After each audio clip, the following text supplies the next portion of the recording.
So as we sit here today, one of the hottest teams in basketball is the Clippers. And I know I was very vocal about what the move to get James Harden was going to look like for this team. What it was going to look like for players like Paul George and Kawhi Leonard and Russell Westbrook and ultimately James Harden.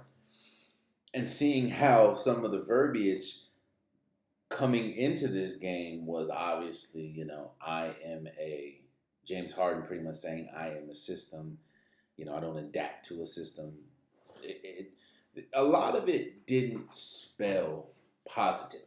And on top of that, when they were when James Harden got there, they were struggling mightily. I even put a video out saying that it was a poor move. Well, it's clicked.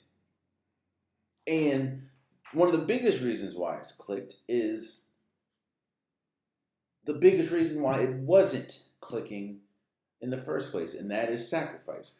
I did a video about it. That's all you heard was sacrifice.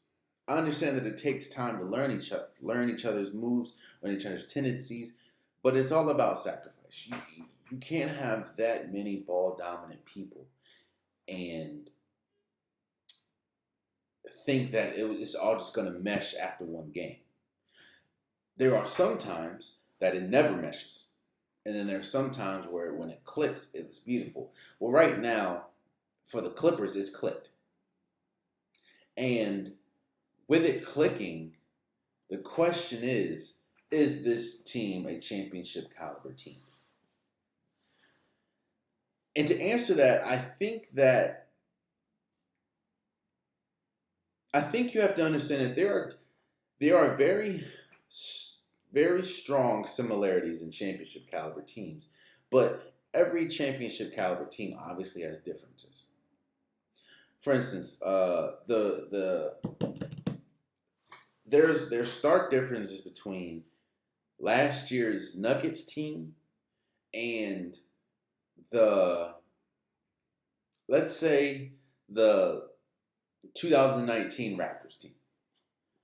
Both teams were incredibly efficient in the paint. Both of them were incredibly had a generational player, Kawhi Leonard, Nikola Jokic. Defensively, the Toronto Raptors were much better defensively than the Nuggets, but the Nuggets had way more assists. Like they were hopscotching the ball around. One of the characteristics that every single team has that has won a championship is you have to be efficient defensively. And it's not just at one position. No, you have to be deficient.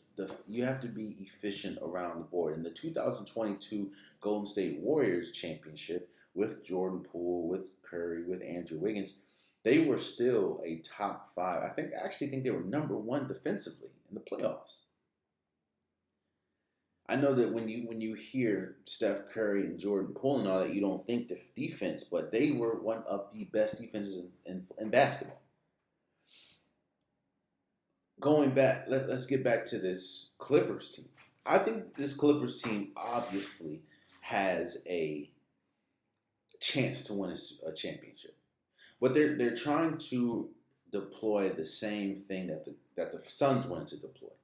While, yes, you still have 2 really good defenders in Kawhi Leonard and Paul George, they want to beat you by scoring more than you.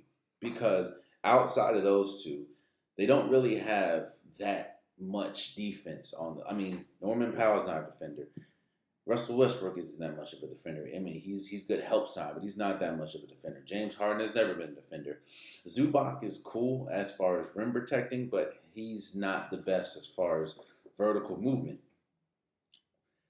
So your 2 best defenders, obviously, is Kawhi Leonard and Paul George. Both of them, obviously, one of the best defenders of their generations, but that's a lot of pressure when you're going against teams that are bigger than you. When you're going against teams like the Nuggets that just hopscotch the ball around. if they ever get their stuff together, that's going to be tough going against teams like Golden State where they hopscotch the ball and their ball movement and player movement off the ball is second to none. I'm I'm not. This is not surprisingly. This is me giving them credit. I didn't think that the Clippers were going to mesh.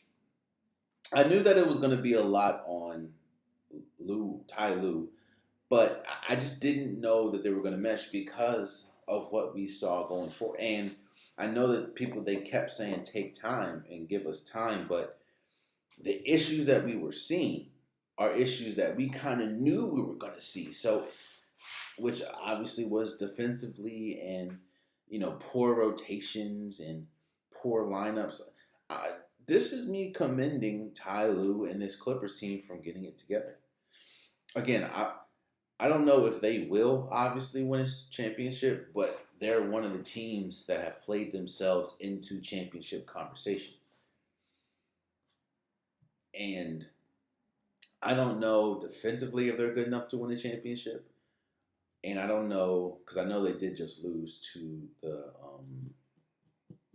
Thunder.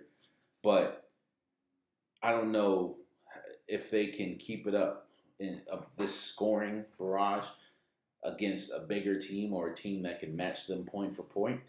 But, this is me congratulating and giving shouts out to the Clippers for, handling business. And this for sure they have turned themselves from what we saw when they first got James Harden to now. It seems like it's night and day. And I understand they said take time, which is obvious, but the things that they were struggling with, I didn't think were things that we knew. Defensively, the biggest issue, and we know James Harden's track record on defense, and we know Russell Westbrook's track record on defense isn't the best. So when they said take time, I didn't think that they were going to get it together, and they obviously did. So, right now, they are for sure a championship caliber team. Oh man, you stayed to the end of the video. I appreciate you. If you like what you saw, be sure to hit that subscribe button so you'll never miss any content from your boy. You can also go back and watch past episodes, past clips, and don't forget that the Unpopular Podcast, new episodes drop every Wednesday and Saturday. Appreciate you.